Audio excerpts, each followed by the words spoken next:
Hello दोस्तों, कैसे हो।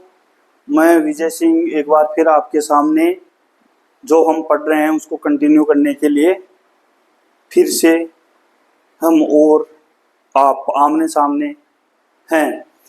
तो दोस्तों देखो, हम जो पढ़ रहे थे भारतीय इतिहास के कुछ विषय, यानी कि भाग 1। और हमें कितने भाग पढ़ने हैं? 3।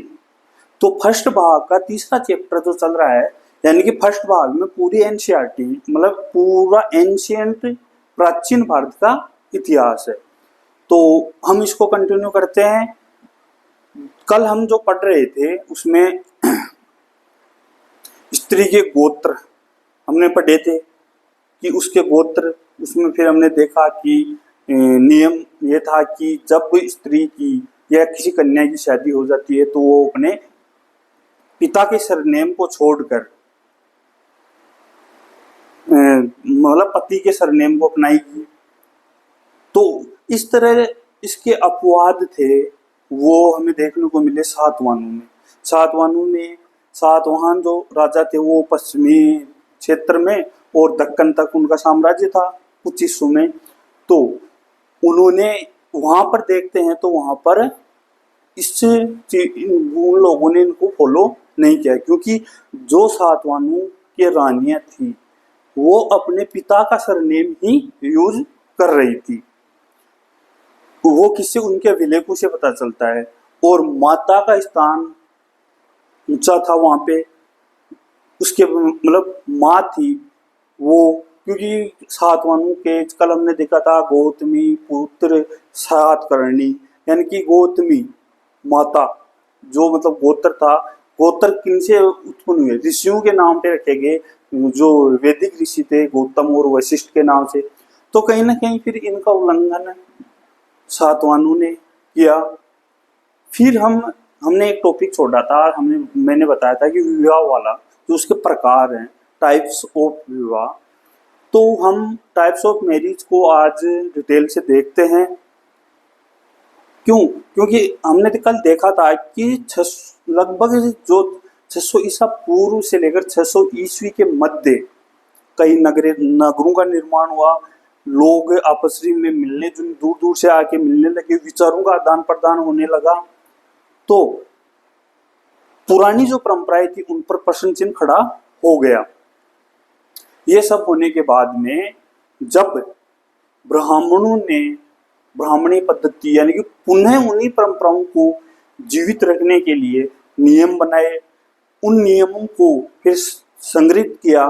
जिसमें संग्रहित किया उसको कहते हैं धर्मशास्त्र या धर्मसूत्र। इनमें मनुस्मृति सबसे महत्वपूर्ण है, जिसकी रचना 200 बीसी से 200 एडी तक मानी जाती है। तो हम विवाह के प्रकार ये नॉर्मली है अंतर विवाह, यानी कि एक ही गोत्र में, एक ही कुल में, एक ही जाति में, फिर एक ही स्थान पर बसने वाले लोग जो विवाह करते हैं उसको अंतर विवाह कहते हैं। बहिर्विवाह अपने मतलब जो गोत्र है उससे बाहर जाकर जो विवाह करते हैं उनको बहिर्विवाह, उसको बहिर्विवाह कहते हैं। बहुपत्नी प्रथा, एक पुरुष के अनेक पत्नियां। वर्तमान में ऐसी स्थिति देखने को मिल सकती है। ये भी एक पुरुष की अनेक पत्नियां। बहुपति प्रथा, एक स्त्री के अनेक पति, जो सबसे बड़ा उदाहरण है महाभारत में पांडवों का, यानी कि द्रौपदी का। और भी है कुछ, मतलब जो जनजातियां हैं उनमें भी ये बहुपति प्रथा पाई जाती है। उनमें जो एक घर में 5 भाई है, एक की शादी हो गई तो उन पर 5 का अधिकार होगा। तो इसमें जो क्वेश्चन बनता है, टाइप ऑफ क्वेश्चन, कि गोत्र से बाहर जाकर विवाह करना क्या कहलाता है? बहिर्विवाह। एक पुरुष की अनेक पत्नियां हो उसको कहते हैं बहुपत्नी। तो इसमें नॉर्मली सिंपल सा क्वेश्चन बनता है। अब हम जो मेन है टाइप्स ऑफ मैरिज, वो है मनुस्मृति के अनुसार, क्योंकि मनुस्मृति ये धर्म ग्रंथ या धर्मशास्त्र है। तो इसमें 8 प्रकार के विवाहों का वर्णन किया गया है। यानी कि ये जो 8 प्रकार हैं, इनमें 4 तो निंदनीय है और 4 उत्तम है। यानी कि 4 की प्रशंसा की गई है और 4 निंदा की गई है। फिर निंदा की गई तो इनको शामिल क्यों किया गया? तो इस प्रकार पहले जो क्वेश्चन बनता है वो है मनुस्मृति के अनुसार विवाह के कितने प्रकार हैं? तो 8। उनमें उत्तम विवाह कौन से हैं? 4। फिर निंदनीय विवाह कितने? तो उनमें हैं 4। तो इस प्रकार डिवाइडेशन किया गया है। पहला जो विवाह है वो ब्रह्म विवाह है। पिता स्वयं सर्वगुण संपन्न को आमंत्रित करके विधिवत यथाशक्ति धन धान्य देकर कन्या का विवाह करता है। यानी कि इसमें जो लड़की का पिता होता है वो सर्वगुण संपन्न, यानी कि एक अच्छे लड़के को ढूंढकर अपनी यथाशक्ति अपने हिसाब से दान देकर कन्या का विवाह करता है। फिर दूसरा है देव विवाह। यानी कि देव विवाह एक देव ऋण होता है, तो उस ऋण की पूर्ति के लिए यज्ञ करना पड़ता है। और यज्ञ कौन करवाता था? पुरोहित।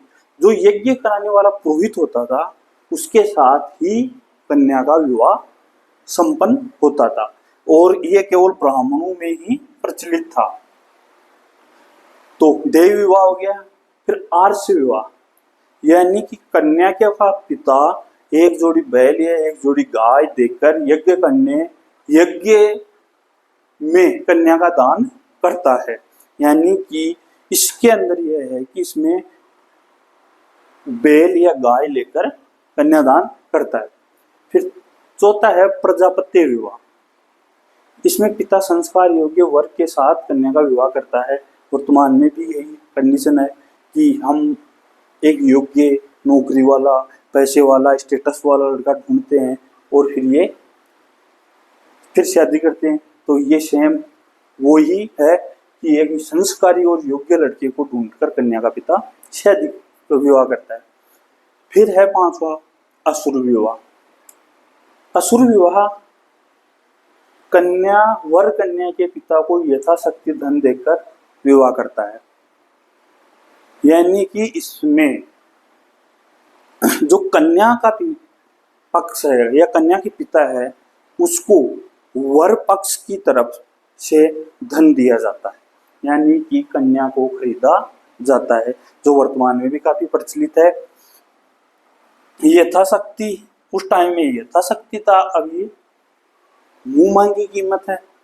तो ये असुर विवाह भी वर्तमान में प्रचलित है। इसमें कन्या को खरीदा जाता है। या फिर इसमें जो क्वेश्चन बनता है वो ऐसे बन सकता है कि कन्या पक्ष द्वारा वर पक्ष को यथाशक्ति धन देकर कन्या से विवाह करते हैं, तो उसको क्या कहते हैं? असुर विवाह। असुर विवाह। और फिर है गंधर्व विवाह। ये सबसे ज्यादा प्रचलित था और हम जिसको बेस बनाकर हम पढ़ रहे हैं 600 ईसा पूर्व से 600 ईस्वी तक का सामाजिक जीवन यानी कि सोशल लाइफ देख रहे हैं, वो महाभारत के आधार पर देख रहे हैं। तो पुरुष और स्त्री परस्पर निश्चय करके विवाह करते हैं। यानी कि इसमें ना वर पक्ष का महत्व होता है ना वधू पक्ष का। इसमें जो होता है वो वर और वधु दोनों का ही होता है। यानी कि वर्तमान में हो गया प्रेम विवाह, जो वर्तमान में इसको प्रेम विवाह बोलते हैं, उस टाइम में गंधर्व विवाह बोलते हैं। और महाभारत में इस विवाह की प्रशंसा की गई है। अब इसमें हम उदाहरण देखें तो याद करो, उसमें अर्जुन और सुभद्रा का विवाह गंधर्व विवाह था। गंधर्व विवाह था क्योंकि गंधर्व विवाह उस समय महाभारत में बहुत प्रचलित था। और फिर है राक्षस विवाह। पता नहीं इन्होंने क्या सोच के नाम रखे, असुर विवाह, राक्षस विवाह, पिशाच विवाह, इन्हीं को यही नाम मिले। और फिर इन ये नाम रख के बोल दिए निंदनीय विवाह है। तो राक्षस विवाह में क्या होता है, कन्या का अपहरण करके विवाह करना, और ये जो विवाह पद्धति है वो युद्धों से उत्पन्न हुई है।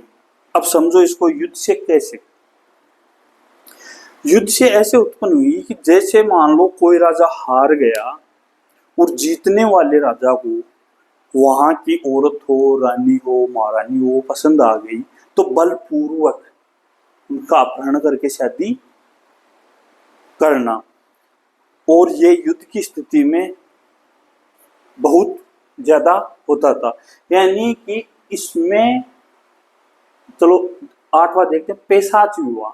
ये सर्वाधिक अप्रशंसनीय है, ये बहुत ही निकृष्ट किस्म का विवाह है।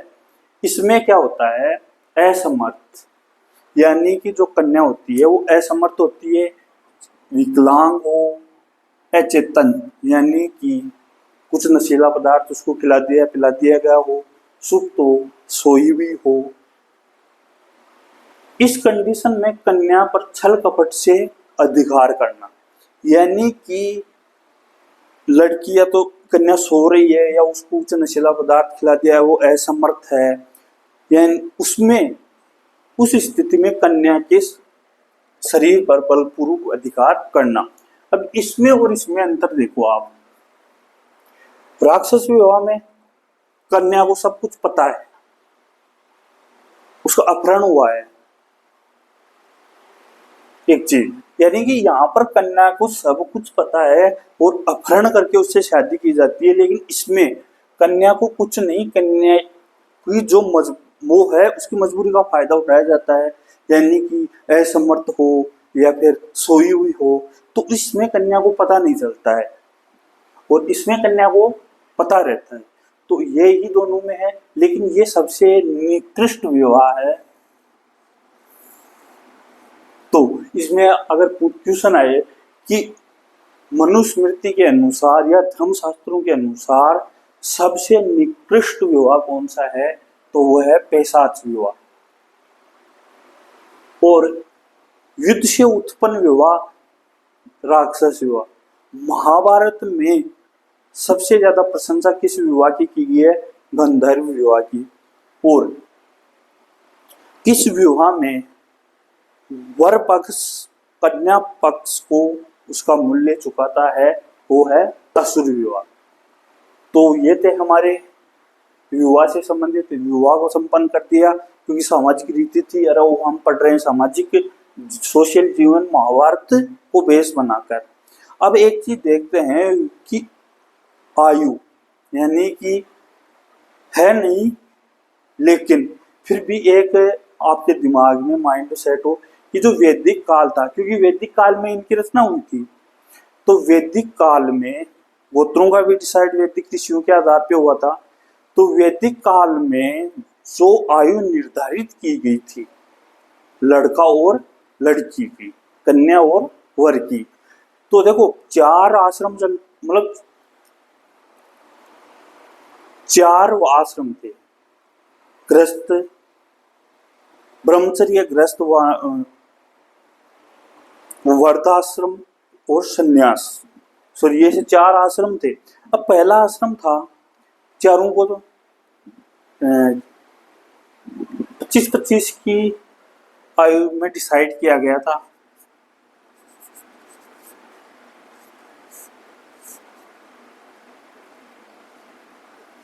पच्चीस में 6-4, तो ये आश्रम था ब्रह्मचर्य आश्रम।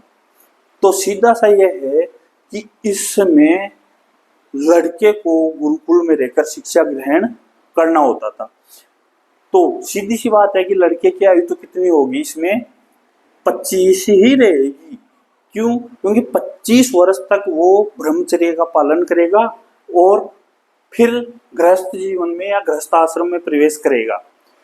तो वैदिक काल में उस समय लड़के की आयु थी 25 वर्ष और कन्या की आयु थी 16 वर्ष।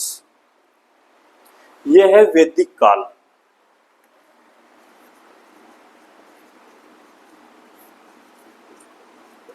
वैदिक काल में वर होगा 25 का और वधु होगी 16 की। तो 25 वर्ष है व्यतीत होने के बाद में 26वें वर्ष में वो गृहस्थ जीवन में प्रवेश करता है। फिर 51वें वर्ष में वो संन्यास ग्रहण करता है और फिर अगले जो 25 वर्ष में वो वानप्रस्थ आश्रम यानी वन की ओर गमन करता है। और स्मृतियां, जब ये स्मृतियों की रचना हुई तो उसमें लड़के की आयु तो वही 25 वर्ष थी, लेकिन वधु की जो आयु थी यहाँ से घटाकर इसको 13 वर्ष कर दिया गया। तो आज का हमारा ये टॉपिक विवाह संपन्न हो गया। अब कल नए टॉपिक के साथ चर्चा शुरू करेंगे। इसमें अभी तो काफी टॉपिक बाकी हैं। तो ओके, अच्छा लगे तो लाइक करना, अपने दोस्तों में या अपने भाई बहन या अपने रिश्तेदार को जो कंपटीशन की तैयारी कर रहे हैं वो भी, उनके लिए भी महत्वपूर्ण है, और जो अब बोर्ड के लिए तो महत्वपूर्ण है ही। तो ज़्यादा से ज़्यादा शेयर करना, लाइक करना, और दिल से इच्छा हो और अच्छा लगे तो सब्सक्राइब करना। ओके, धन्यवाद, जय हिंद।